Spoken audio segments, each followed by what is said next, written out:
উভয় পক্ষেরও আহত আছে এবং হসপিটালে এটা নিয়ে আমরা দেখছি যে পুলিশ বারবারে আসছে, অভিযান চালাচ্ছে। পুলিশ যাওয়ার পর এক পক্ষকে ধাওয়া করে। তো আপনারা যেটা এই মুহূর্তে বলেছেন, আর আমরা আমাদের গোয়েন্দা তথ্য এবং আমাদের সশরীর উপস্থিতি নিয়ে আমরা যে তথ্য কালেক্ট করেছি, তাতে আমাদের টোটাল অবজারভেশন হলো যে জিয়াউদ্দিন রনি এবং সুজন গ্রুপ, এই দুইটা যে পরস্পর বিরোধী। এখানে কিছু সরকারি স্থাপনা, সরকারি ইনস্টলেশন, তারপরে সরকারি স্থায়ী এবং অস্থায়ী স্থাপনাকে কেন্দ্র করে এখান থেকে কিছু ভাড়া আদায় এবং একই সাথে পাশাপাশি কিছু মাদক সহ আদার্স কিছু অর্থাৎ অপরাধের সাথে জড়িত এবং অপরাধ কর্মের প্রতিযোগিতাকে নিয়ে কেন্দ্র করে, চাঁদাবাজিকে কেন্দ্র করে এখানে একটা মানে আধিপত্য বিস্তারের একটা প্রতিযোগিতা এখানে চলমান আছে। এবং এটাকে কেন্দ্র করে গত পরপর 3 দিন ঘটনা ঘটেছে। আমরা ঘটনা ঘটার পরপরই বিভিন্ন সূত্রের ভিত্তিতে আমরা জানতে পেরে আমরা উপস্থিত হয়েছি, আমরা পরিস্থিতি নিয়ন্ত্রণে নিয়েছি। লাস্টলি আজকে আমি নিজে আপনারা সহ আমরা উপস্থিত হয়েছি এবং টোটাল এলাকাটা সরেজমিনে পরিদর্শন করলাম। এই অপরাধ কর্মের রুট কজ কী, এখানকার যে একটা জনবসতি, কারা এখানে বসবাস করে, কিসের ভিত্তিতে বসবাস করে। যতটুকু মনে হয়েছে একটা সরকারি বড় প্রতিষ্ঠানের এখানে যে আবাসন ব্যবস্থা আছে, সেই মানে ভবনগুলো অনেক পুরাতন। সেই আবাসনে কিছু অ্যালটেড এবং নন অ্যালটেড সব মিলে মিক্স প্রজাতির মানুষ এখানে বসবাস করে।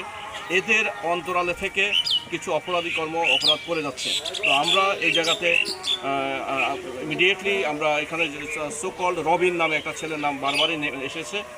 রবিন সম্ভবত এখানে আমরা আসার পরেও সে এখানে আশেপাশে ছিল, আমরা ধাওয়া করেছি, সে চলে গেছে। তার কিছু একটা 7-8 জনের একটা গ্যাং এসে পালিয়েছে।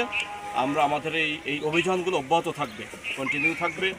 আর যেই ঘটনাগুলো ঘটেছে, যেখানে আহত হয়েছে এবং যারা এই ধরনের শারীরিক আঘাত করে মানুষকে আহত হচ্ছে, তার ব্যাপারে আমাদের মনে একটা মামলা হয়েছে। আমরা তদন্তপূর্বক আইনের ব্যবস্থা নেব, তাদেরকে আইনের আওতায় নিয়ে আসবো।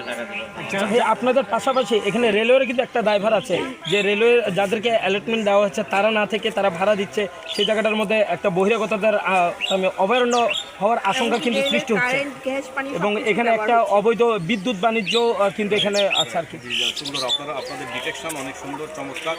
আমরা আপনারা যেটা ডিটেক্ট করেছেন, এটা সত্যতা আপনারাই নির্ধারণ করেন, জনগণ নির্ধারণ করবে। আর আমরা আমাদের দায়িত্বটা নিচ্ছি, আরেকজনের দায়িত্বের ব্যাপারে আমি এই মুহূর্তে কথা বলবো না।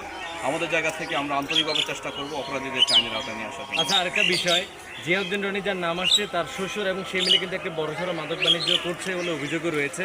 আর বহুবার কিন্তু মাদক ধরা হয়েছে লালখান বাজার টাইগারবাস এরিয়া মতিজন্নাথে, বিশেষ করে এই যে রনি এই বিষয়ে একটা গ্রুপ আছে, বুড়ি অভিযোগ। কিন্তু এই বিষয় নিয়ে আপনার অবস্থান কি নেবেন সামনে? আপনারা জানেন, আমরা নিজেরা আমাদের সিনিয়র অফিসাররা সহ আমি নিজেও ডিফারেন্ট টাইমে মাদক বিরোধী অভিযান দিয়েছি, পাহাড়ের চূড়া পর্যন্ত উঠেছি, চেষ্টা করেছি এবং বিভিন্ন আস্তানাকে আমরা মানে একটা ভেঙে দেওয়ার চেষ্টা করছি। আর আমরা আসামি বিভিন্ন সময় ধরেছি, আদালতে সুপর্দ করেছি।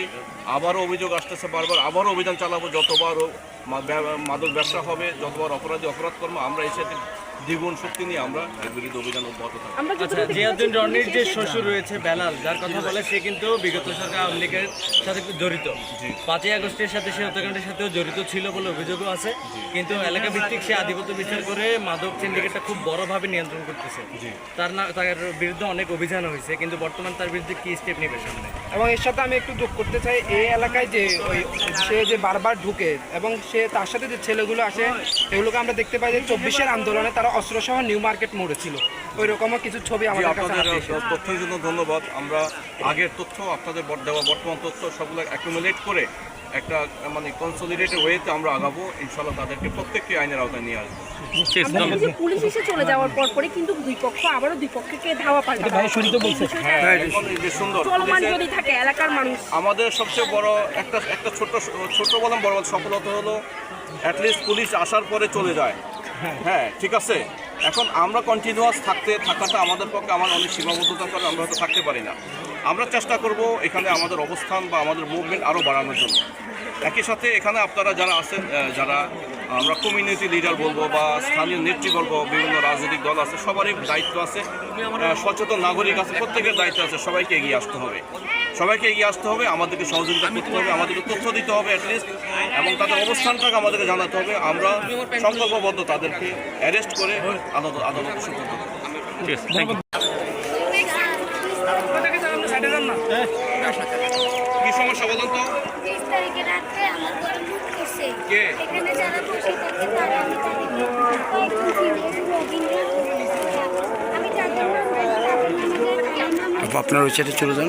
আজকে সকালবেলা আসে রোগীর জন্য আমাদের বাচ্চারা কোনো ঘরে রাখে নাই। ওই দিন তো সকালবেলা টাকা পয়সা দিল, ওগুলো নিয়ে গেছে। আজকে যা মানে আমার কাগজ নতুন কাগজ সব কেতা কম্বল সব নিয়ে গেছে। আমি ভয়ে থাকি না। হাজবেন্ড কি করেন? আমি স্বামী ঢাকা থেকে আপনি অভিযোগ দিয়েছেন থানায়? অভিযোগ দিয়েছি। আজকে থাকতে পারতেছে, এখন আবার আইনকে জানে না, আইন ওখানে আনছে। আর আজকে যেটা সারানো হয়েছে আপনাকে, আজকে এখানে চুরি করছে তারা এখানে আরেকজন অস্ত্র নিয়ে দাঁড়ানো ছিল। কি নাম? ডিজে রবিন। ডিজে রবিন। আচ্ছা, ওকে, আপনাকে বলছি, আপনার আগের মামলাটা হয়েছে, আসামে 2 জন অ্যারেস্ট আছে। আজকে যে ঘটনাটা করছে আমি জানছি, আমাদের অফিসার, থানার অফিসার আছে, জানছি। আমরা এই শক্ত অবস্থান নেব, ভালোভাবে নেব, ঠিক আছে? আচ্ছা আচ্ছা, আমরা আপনার বাসায় যাবো।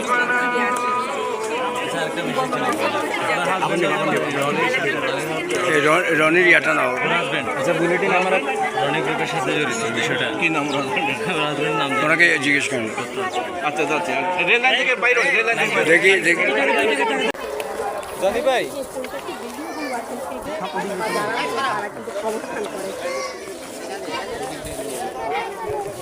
লাইভে ধরতে হবে। ভাইয়া এই প্রত্যেকটা পরিত্যক্ত বিল্ডিং এ অভিযান একটু চেক করাটা উচিত।